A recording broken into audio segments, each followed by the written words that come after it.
मुझे अच्छी तरह से याद है, मम्मी पहले ऐसी नहीं थी। देह बेचना उसका धंधा नहीं है। श्रीकांत अंकल से वह पैसे नहीं ऐंठती है। उसे तो यौनानंद का सुख चाहिए, जो पापा नहीं दे सकते, क्योंकि पापा तो मनोरमा पर फिदा हैं। मम्मी जवान है, उसे भी इंद्रिय सुख चाहिए ही चाहिए। आज मैं अपने मम्मी पापा की दोहरी जिंदगी के बारे में बताऊंगी। इस कहानी को अंत तक पूरा जरूर सुने। दोस्तों नमस्कार, मेरा नाम शिल्पा है। मैं BA फर्स्ट ईयर की छात्रा हूँ। दूसरे दिन पापा घर आ गए। उनके आते ही मम्मी ने मायके जाने का प्लान बना लिया। वह मुझे भी अपने साथ ले जाएगी, यह सोचकर मैं मन ही मन खुश हो रही थी। लेकिन वह मुझे अपने साथ नहीं ले गई। मम्मी पापा से यह बोलकर अकेली ही चली गई कि मैं मायके जा रही हूँ। माँ की तबीयत खराब है, मैं 2 दिन के बाद खुद ही आ जाऊंगी। पापा यह सुनकर बहुत खुश हुए। उनका रिश्ता भी अजीब था। मम्मी घर पर होती तो पापा बाहर होते, और पापा घर पर होते तो मम्मी बाहर होती। मुझ पर क्या बीत रही है, इससे उन दोनों को कोई मतलब नहीं था। वैसे तो मैंने अपने आप को समझा लिया था। पापा के बारे में तो मैं कुछ जानती ही नहीं थी। पति पत्नी के बीच की बढ़ती दूरियां बच्चों के लिए कितनी खतरनाक होती हैं, इसका एहसास मुझे अब हो रहा था। मैं बिल्कुल अकेली पड़ गई थी। आज मैं दोपहर में ही स्कूल से घर लौट आई। दरवाजा खुला हुआ ही था। हाथ में फाइल लिए मैं बरामदे में आई तो जनानी आवाज सुनकर चौंक गई। अगले पल ही मैं इस सोच में पड़ गई, मम्मी तो आज सुबह ही मायके चली गई। फिर पापा के बेडरूम में औरत कौन है, मैं यह सोचती हुई बेडरूम की ओर बढ़ गई। खिड़की का दरवाजा बंद था। दरवाजे में कुंडी लगी हुई थी। मम्मी पापा का बेडरूम एक ही था। मुझे ज्यादा सोचना नहीं पड़ा कि अंदर का नजारा कैसे देखूं। दरवाजे के उस छोटे से छेद से होकर एक आंख बंद कर दूसरी आंख से मैं अंदर झांकने लगी। पापा के शरीर पर एक भी कपड़ा नहीं था, और वह महिला जिसे मैं कुछ कुछ पहचानती थी, वह नाइटी गाउन में थी। वह पापा के साथ 1-2 बार घर पर आ चुकी थी। मैंने दिमाग पर जोर दिया तो उसका नाम भी याद हो आया। उसका नाम मनोरमा था। मनोरमा यही कोई 22-23 की छरहरी देह वाली खूबसूरत महिला थी। वह मम्मी से अधिक सुंदर नहीं थी तो कुरूप भी नहीं थी। मैं हैरान थी, जिस पापा को मम्मी पसंद नहीं करती है, उनको उनसे कम उम्र की युवती पसंद करती है। यह ईश्वर की कैसी लीला है। तभी मनोरमा ने पापा की दाईं जांघ पर कसकर चिकोटी काट ली, पर वे जरा सा भी गुस्सा नहीं हुए, बल्कि प्यार से उसे अपने पास में बिठा लिया।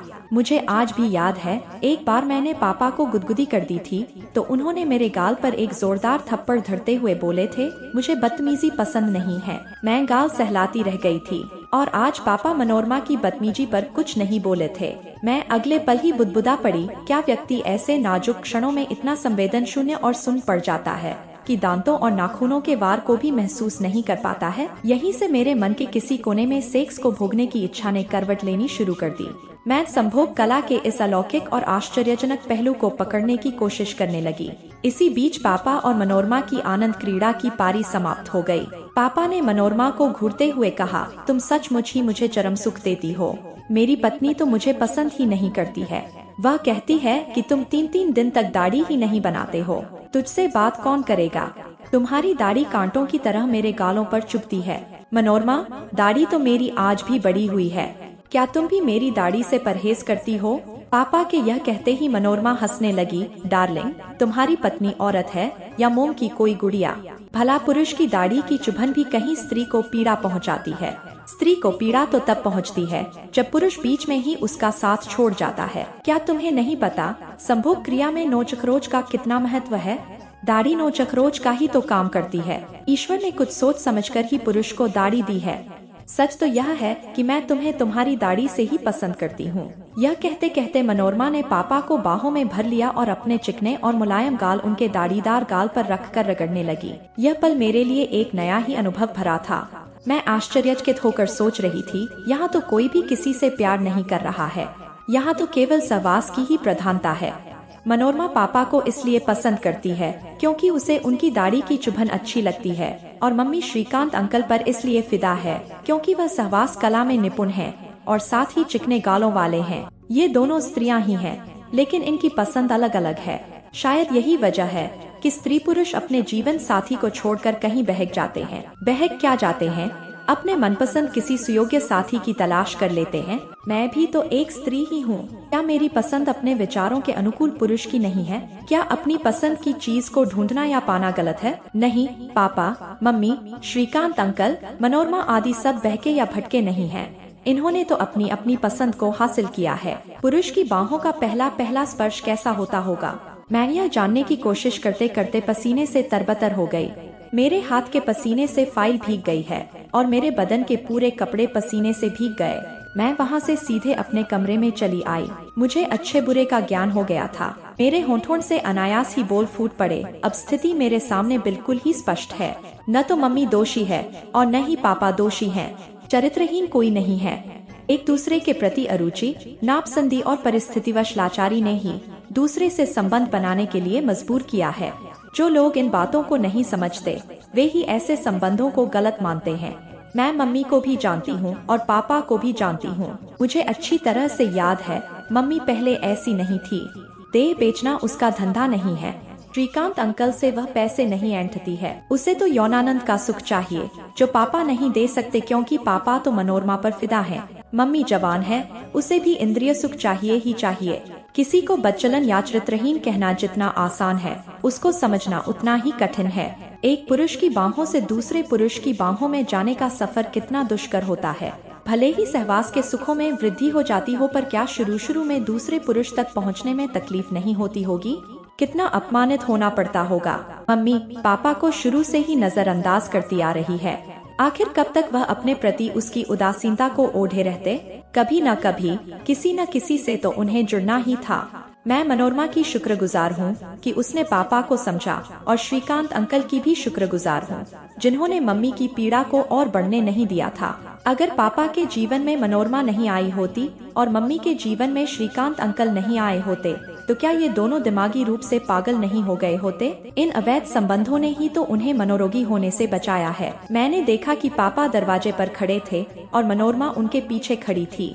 मेरे बोलने से पहले ही दोनों मेरे पास आकर बैठ गए। दोनों के ही चेहरों पर गजब की ताजगी और आत्मसंतुष्टि थी। मेरे मन में पापा के प्रति कोई मैल भाव नहीं था। मैं मनोरमा को भी एक बच्चलन औरत नहीं मानती थी। मम्मी के लिए भी मेरे मन में कोई बैर भाव नहीं था। परिस्थितियां ही ऐसी बन गई थी कि सब घालमेल हो गया था। मेरे भीतर एक गजब का आत्ममंथन चल ही रहा था कि पापा ने मुझे टोक दिया। शिल्पा बेटी, क्या सोच रही हो? तुम्हारी पढ़ाई कैसी चल रही है? ठीक चल रही है पापा। मैंने यह कहते हुए पापा की ओर देखा तो वे मुझसे आंखें नहीं मिला पा रहे थे। मैं बोली, पापा मैं तो तुम्हारी बेटी हूँ। तुम मम्मी के लिए या दुनिया के लिए जैसे भी हो, लेकिन मेरे लिए तो सिर्फ मेरे पापा ही हो। और मम्मी भी तुम्हारे लिए कैसी भी क्यों न हो, पर मेरे लिए तो मेरी मम्मी है। मैं जानता हूँ बेटी। यह कहते कहते पापा ने मुझे अपने गले से लगा लिया। मैंने महसूस किया पापा कुछ यह जान गए थे कि मुझे मालूम हो गया है कि मनोरमा से उनके क्या संबंध हैं। इतने में ही मनोरमा ने अपने पर्स से टॉफियों के 2-3 पैकेट मेरे आगे रख दिए। तुम्हें ये टॉफियाँ पसंद हैं न? मैं तुम्हारे लिए ही लाई हूँ। मनोरमा यह कहकर हंसने लगी। मैं सोच रही थी अब मैं इस प्यार और लगाव को क्या कहूँ। कैसे यह कह दूँ कि मनोरमा बच्चलन है या श्रीकांत अंकल चरित्रहीन है। मुझे एक साथ इतने सारे लोग प्यार करने वाले मिले हैं। मेरे लिए तो सभी अच्छे हैं। बुरे तो तब होते जब वे एक दूसरे को ब्लैकमेल करते या फकते लूटते। वे तो जिंदगी को जी रहे हैं, वह भी बड़े ही सलीके से। मम्मी पापा के साथ रह भी रही है और अपने तरीके से जी भी रही है। पापा भी मम्मी के साथ रह रहे हैं और अपना जीवन भी जी रहे हैं। घाटे में कोई है तो वह मैं हूँ। मुझे मम्मी पापा की दोहरी जिंदगी के साथ आए दिन समझौता करना पड़ता है। मुझे डर है कहीं मैं भी दोहरी जिंदगी जीने की आदी न बन जाऊं। इतने सारे लोगों का प्यार किसी दिन मेरे लिए धीमा जहर भी बन सकता है। मैं अभी और सोचती इतने में पापा बोल पड़े, बेटी तुम अपनी पढ़ाई करो, मैं मनोरमा को बस स्टैंड तक छोड़ कर आता हूँ। यस पापा, मैं यह कहकर एक किताब रैक से खींचकर पलटने लगी। क्या मम्मी पापा ने सही किया या गलत? कमेंट करके अपनी राय जरूर बताएं। और चैनल पर नए हैं तो चैनल को सब्सक्राइब भी करें। धन्यवाद।